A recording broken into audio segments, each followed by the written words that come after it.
Olá pessoal, eu sou Antônio Celso, estou aqui na Serra Catarinense visitando as diversas vinícolas aqui da região, onde se produz vinhos de altitude, e estou com um guia local aqui que vai explicar para a gente sobre as garrafas de vinho, as embalagens de vinho, a importância dessas embalagens, os diferentes tipos de embalagem que existem.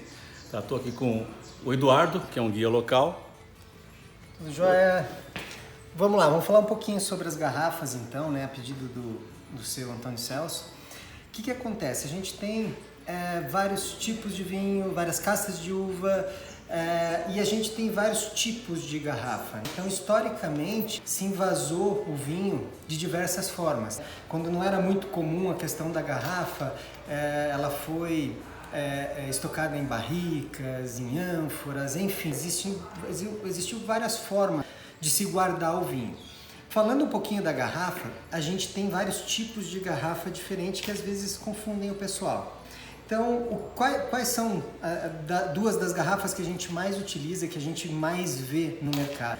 A garrafa da região de Borgonha e a garrafa da região de Bordeaux, né? Que são duas das que a gente mais vê por aí. O que acontece na questão das garrafas? Tá? Normalmente elas são associadas a uma região e a um tipo de vinho. Por exemplo, a da Borgonha, a gente normalmente tem o invase do Pinot, do Chardonnay, enfim, né? A gente tem uvas próprias de cada região. Mas isso não é uma regra. O dono da vinícola, enfim, ele pode invasar o vinho no tipo de garrafa que ele quiser.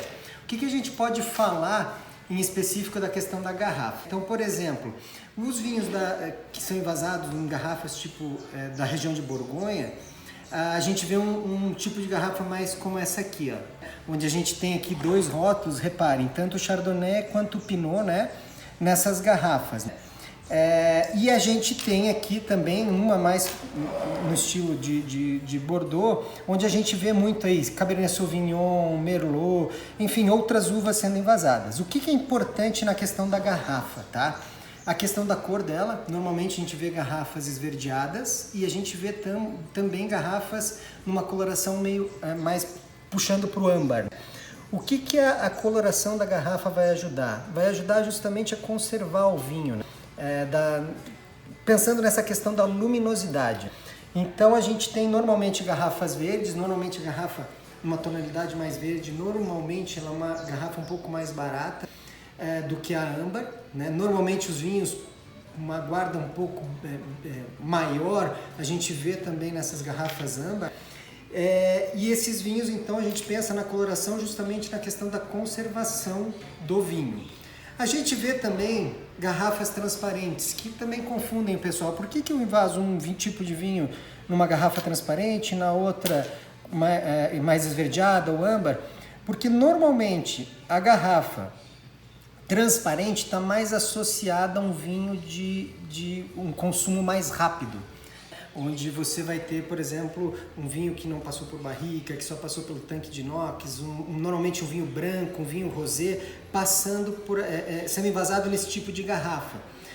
O que acontece com esse tipo de garrafa? Normalmente ele chama atenção pela sua embalagem, já que a gente está falando de embalagem, olha só o revestimento dessa garrafa.